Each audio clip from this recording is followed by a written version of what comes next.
کہ امت محمد نے 70 دن کے بعد وہ حدیث بھلا دی جو رسول خدا بیان کر کے گئے تھے، اور مولا علی علیہ الاعلان کہتے ہیں کہ تم نے نہیں سنا کہ رسول نے میرا ہاتھ بلند کر کے کہا تھا من کنت مولا؟ سب لوگ وہاں پہ مگر گئے۔ یہ واقعہ صحیح بخاری میں بھی لکھا ہے، اس بوڑھے کا واقعہ جس نے مولا نے کہا تو وہاں پہ موجود تھا، اس نے کہا کہ یا علی مجھے یاد نہیں ہے۔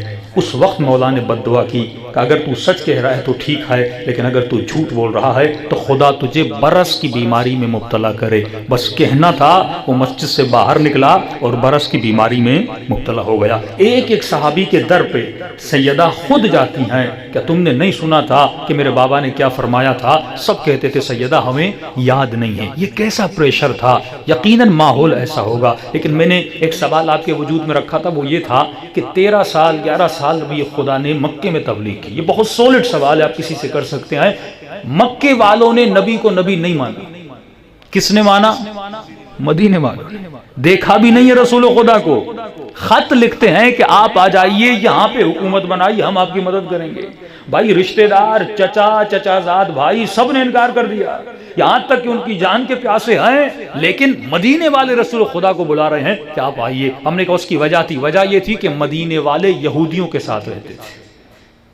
یہودی اس وقت کے سب سے پڑھے لکھے لوگ تھے، وہ ان کو بتاتے تھے کہ ایک نبی آئے گا اس قوم سے۔ میں نے پوری تاریخ 2 مجلسوں میں بیان کر دی ہے، کس طرح یہودی آئے، ان کے 3 قبیلے کس طرح بیٹھے، ان کو پیشن گوئیاں کرتے تھے۔ اس زمانے میں مسلمانوں پر یہودیوں کا بڑا اثر تھا کہ میں نے امام مالک، امام شافعی سے کل آپ کو روایت سنائی کہ اس سے کوئی پوچھتا ہے کہ امام مالک سے کیا ہم یہودیوں کی کتابوں سے حدیث یا دعا نقل کر سکتے ہیں؟ کہتے ہیں آپ کر سکتے ہیں۔ وہ جناب ابابکر اور جناب عائشہ کا واقعہ نقل کرتے ہیں کہ وہ بیمار تھی اور ایک یہودی خاتون ان کے اوپر دعا پڑھ رہی تھی۔ تو اتنا اثر تھا مسلمانوں کے اوپر۔ جس سوسائٹی میں آپ رہتے ہیں اس سوسائٹی کا اثر آپ پہ ہوتا ہے۔ وہ شیعہ جو مسیحیوں کے قریب رہتے تھے، جن کا شمار علویوں میں ہوتا ہے، جو عراق اپنا شام کے علوی ہیں، یہ بھی شیعہ تھے۔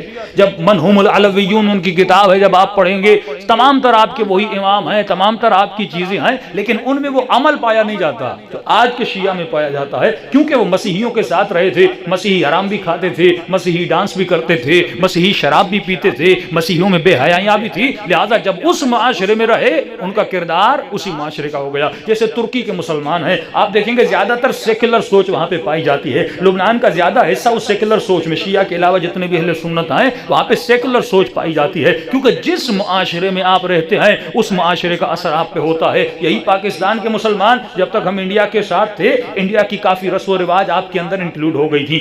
آج بھی آپ کی فلموں میں ڈانس نظر آتی ہے، گانا نظر آتا ہے، اس کا کوئی اسلام سے تعلق نہیں ہے، لیکن کس ثقافت سے تعلق ہے؟ کیونکہ صدیوں کے ساتھ آپ ہندوؤں کے ساتھ رہے، تو آج واقعاً ہمارے پاس ایکٹر ایکٹریسز کہتے ہیں کہ یہ ہمارا کلچر ہے، حالانکہ یہ اسلامی کلچر نہیں ہے۔ تو جس معاشرے میں آپ رہتے ہیں اس معاشرے کا اثر آپ کے وجود پہ ہوتا ہے۔ مدینے کے مسلمان یہودیوں کے ساتھ رہتے تھے، یہودیوں کا بڑا اثر تھا۔ میں کافی مستند حقائق آپ کے سامنے بیان کر چکا کہ خلیفہ اول، خلیفہ ثانی ان کی محافل میں جاتے تھے، مجالس میں جاتے تھے۔ وہ 4 لوگ جو یہودی سے مسلمان بنے، جس میں میں نے ابو جہل کا نام لیا، کعب الاحبار کا نام